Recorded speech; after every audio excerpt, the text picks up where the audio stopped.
this season on Dance Moms. People wish they could dance. I think there's children out there everywhere that say, if she was my teacher, I would be great. Did you think you were mean? No, I did what I had to do. Let's just say prison did this. Did any of this stuff keep you up at night? No, I slept like a baby. Would you have a message for all of the moms who are still pissed at you? Hey, Yetta, you know how much love and respect I have for you? Girl, Ditto. Why do I feel like I'm your best friend? I just met you. You are merging of Oprah and Barbara Walters. There you go. Joining us at the desk today is Emmy Award-winning journalist and anchor. It's Yetta Gibson, everybody.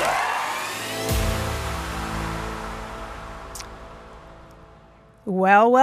Welcome to our brand new episode of My Arizona's Family Original. As you can tell, you're probably like, wait a minute, what's going on here? Well, we've decided to change things up a bit. Take a look. We are giving you more of a podcasting vibe from here on out. We're still going to have amazing guests, amazing stories. We're just going to be a little bit more relaxed about it. So thank you for being here. Tonight, as you've already seen, we are talking to someone who really should be on the Mount Rushmore of reality TV. We're talking about Abby Miller. Everybody knows who she is. Even my kids who weren't even born when this show came out. She starred in Lifetime's Dance Moms from 2011 to 2019. The show gave us, all of us at home, a glimpse into the world of competitive youth dance and Abby's controversial, and I mean really controversial, coaching style. So fast forward to today, the show is gaining a whole new legion of fans, even young ones, some people even older, now catching on because the show is still in rotation. She's tapping into this new fandom and she is traveling the world. She stopped here in Phoenix. That was very good, Sly. Thank you. How did you do, Abby? No more skull, you're good. Okay. Hi, Abby. How are you? Hello, I'm great. Welcome to Arizona. Thank you, and welcome to Unorthodox. Tell me where we are right now. My friend just bought this building, and this is a synagogue where Steven Spielberg was bar mitzvahed. Really? Yes, it has a lot of history here. It's going to be the happening place. Abby Lee Miller. It's your mother speaking for you. Do you want to be my face? Girls. If you don't know the name, you know the voice, or you definitely know the show. I caught up with Abby when she stopped into Phoenix to hold an event at the brand new Unorthodox Arts Venue in downtown Phoenix. She called the event Abby Spills the Tea. The event sold out. Okay, what tea are you spilling? Oh, all the tea. Oh. All the tea. Okay. Yes. What? So I always tell people this, when I'm getting ready to interview somebody for my show, I always do one thing. First is research. Ooh. Don't believe everything you read. I don't, and here's why. I do my research, I get a feel for things, and then I go around my newsroom. Oh. And I go, what do you think of Abby Lee? One girl who was very excited when I said I was going to talk to you, she goes, she's like the heartbeat of culture.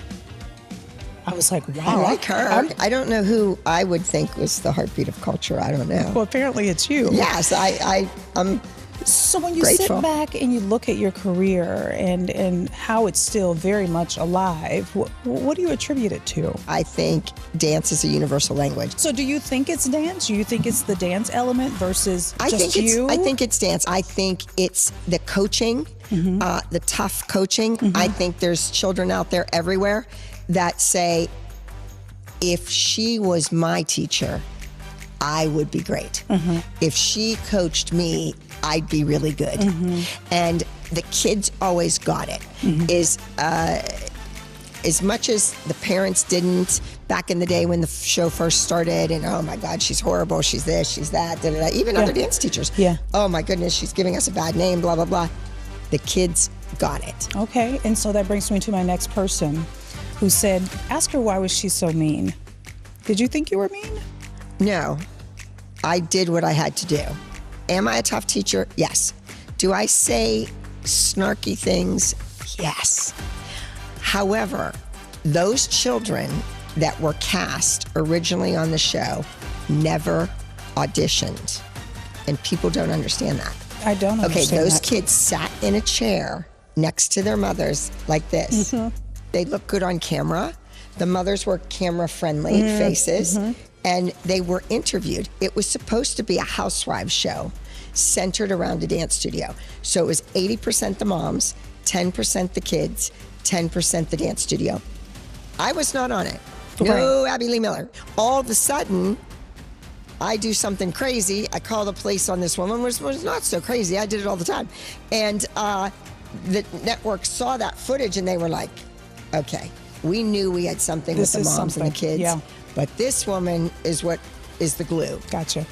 So this kind of evolved into something. Yes. Instead of what it was. A 6-week docuseries evolved into 8 years. I am the coach. No matter what it took, I wanted them to win. Those kids learned those routines up against somebody that had been working for 6 months on the same routine. Do you blame me? When you go back and watch the show for yourself, do you watch it? I see clips all the time. So when you do catch the snippets, what do you think?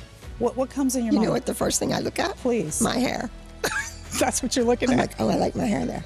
My hair was, it was a good hair day. Would you do anything differently or? Oh, yes. Okay, what? First thing, number one, the women that walked in to interview, the 30 families, they make it seem like thousands of people auditioned. 30 families interviewed. Okay. 27 were my students. Okay. All 27, their bills would have had to been paid at my front desk. Oh, now there's a People story. walked There's a into story that there. room There's a story. to interview. Okay. Got a TV show. Children are millionaires now that owed me money, that still do. So they would have paid on spot. Yes. The TV show destroyed my business. Destroyed it. Could you explain that? Yes. Quickly, filming the show, you pick your children up from school, feed them in the car.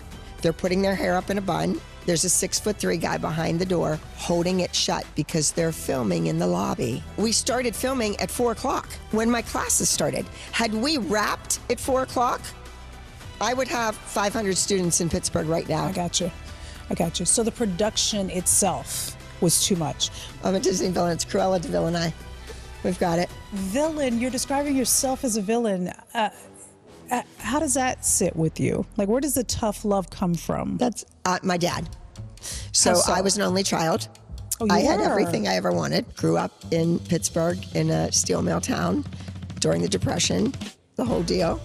And yeah, he probably told me every day I was dumb enough to be a twin.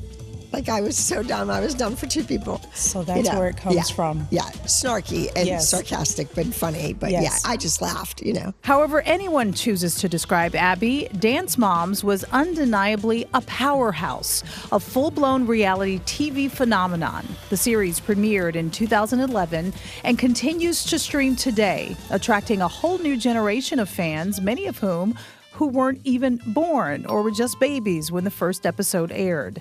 But then and now, critics question the way Abby ran things. Do you think that Dance Moms, the show, accurately represented the industry and what it was really like in those spaces? There are teachers that are a lot tougher than I am.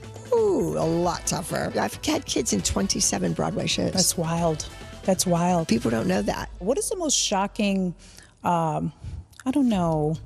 piece of validation that you think you've gotten from one of your students after the show? You mean the kids that were on the show? Yeah. Oh, I don't think I've ever gotten a thank you from any of them.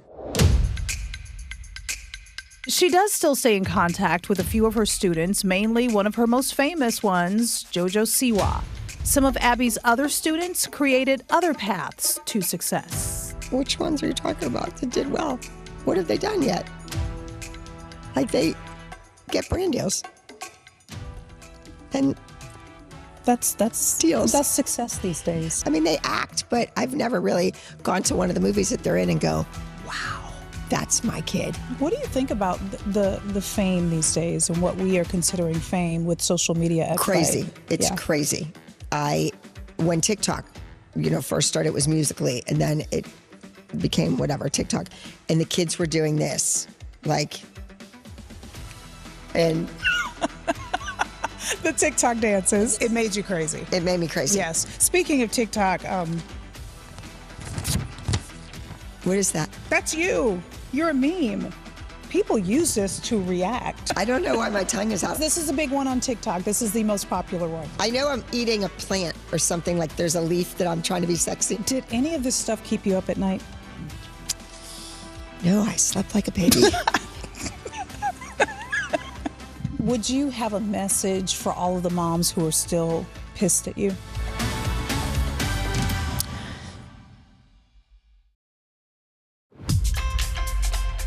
Would you have a message for all of the moms who are still pissed at you?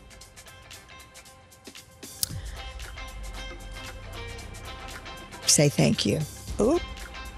Say thank you. Any other message? Well, I just feel that I kept the show going longer than they did. And I don't feel without me, they would have been watched as much. After the show, Abby's life took many twists and turns. In 2015, she landed in prison, charged with bankruptcy fraud and other financial crimes. Tell me your experience in a nutshell. I believe it was a witch hunt in Pennsylvania. You know, I had declared bankruptcy because I was going to lose my building for no other reason than that. I owed $37,000 on my building. And how are you on this side? I'm better. This, you know, this, well, let's just say prison did this. It's a strange situation. I lost 127 pounds and I read 150 books and I had a great tan. Yeah, I was in the best shape of my life, and then only to come out and be out for a week and have this horrific pain in the back of my neck, and then run to 6 doctors and be told to go home and take it easy, honey, you'll be fine. And it was Burkitt lymphoma, a very rare form of cancer choking my spinal cord. I'm proud that I can travel in this wheelchair. I'm proud that I can drive with my hands. I drive better with my hands than half the people do with their feet. There's a documentary that they just announced, and Tyra's going to be on it because her show is amazing. Right. And then as the years went on, it became this uproar about all the things she was doing on the show. And in a lot of ways, your show is like that. It worked when it worked. Do you think that you could do a show like that right now in 2026? No. I think that kids are too soft. One more other thing, when you asked me about the TV show and what I would do differently, I would definitely have a creative credit on the show. You didn't? No. I fought and I finally got a choreography credit on the show, but not a creative credit. I'm on TV every day, all day, constantly. We get nothing, not a penny. So you still made a lot of money. I made it on my own, not doing the show. I made it doing teaching dance. You didn't make a lot of money doing the show? No, peanuts. I got the notoriety from the show. Gotcha. And then I was able to parlay. Yeah, that into my own dance events, classes, master classes, traveling, speaking engagements, things like that. You know what? I want to do some rapid fire questions with you. Okay. You ready? Yeah. You are on your own social media, right? Yes. Do you ever go into your DMs and respond to people? Yes. What are people asking you? No, they comment on, into my DMs? Yeah. Are they like, hey, are you dating anybody? No. No? Nothing like that. But what if it was a dude that's like, hey, what's up? Like, go check his account out, right? If your life was a movie, what would the title be? Oh, How Lifetime Ruined My Life. The best piece of advice that you've ever gotten. You're always giving the advice. Oh, Whoopi Goldberg told me not to call the kids stupid. She said, even when they do stupid things, just use another word. What has been your favorite age of life? I don't think I have it yet. That's a good answer. Who would you never let play you in a movie? Oh, one of the moms from the show, that's for sure. Oh, which one? I'd never let any of them play me. Oh, none of them. Your favorite karaoke song? Probably REO Speedwagon, heard it from a friend. All right, my dear, we're done.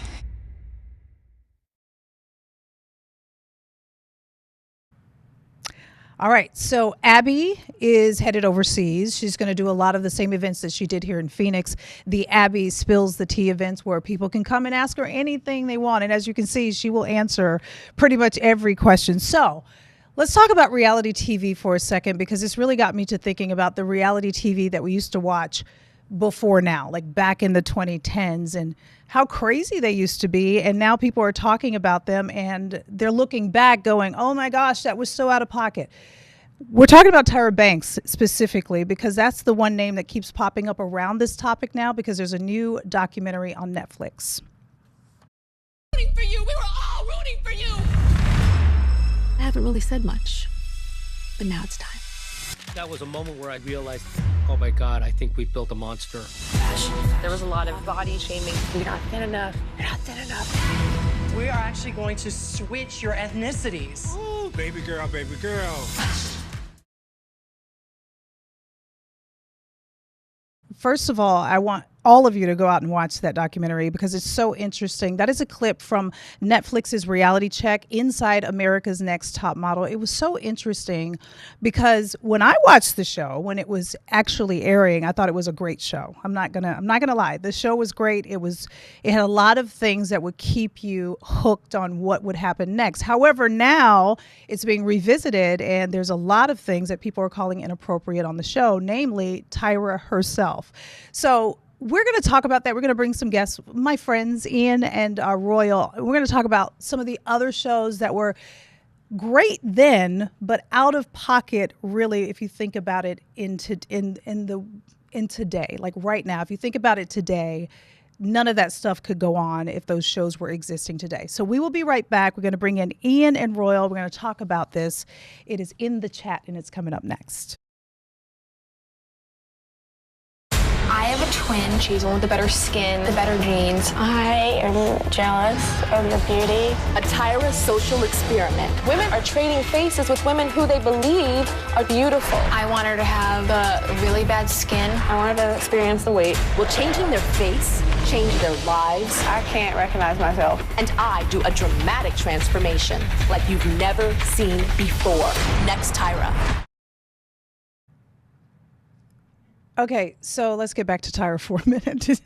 So that was a clip from the Tyra Banks show. She had a show, she had a talk show, she had America's Next Top Model, but from time to time she would do these experiments. And I don't know if you figured that out, but she was making pretty girls not so pretty so that they could go out into the world and see what it's like to not be pretty. She also did one where she, Tyra Banks, became a homeless person. She was dressed up like a homeless person and she went out.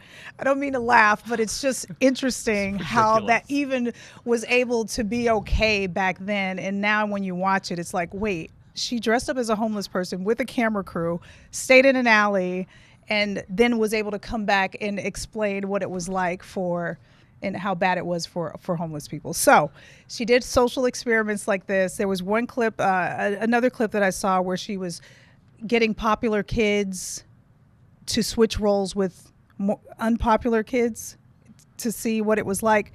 Either way, it was crazy back then. The things that we see now on TV and the reactions that people have to them, it would not work now. So we brought in Ian and Royal to talk about this because unfortunately a lot of these shows from back in the day, I love them. There's right. Good TV. Yeah. But I also do understand now when we apply the filters of today why some of that stuff was really ridiculous. I was a big sitcom person back in the day. So two of the shows that I used to watch as a kid, and I might be dating myself. My dad and my mom had it on, so I watched it. All in the Family. Oh my Lord. Yes. The Jeffersons. Yeah. Yes. So good. And even America's Top Model. I mean, I don't mean to make fun because I was a big fan of those shows and when I watched them, like, oh my gosh. But now when you look at it in 2026, it's absurd. I mean, All in the Family had racial slurs against black people, sure did. Hispanics, gay people, like just out on broadcast television. Yes. And obviously that would not fly today. I know. But it also kind of, I don't know, pulled the veil back on some of that, and they were very out in the open. They kind of openly discussed it, even though they're using these highly offensive words. Yeah, I mean, they probably did it in a way that had reason. What popped into my mind that I saw a lot when I was a kid was the Johnny Carson show in those years. That was terrible.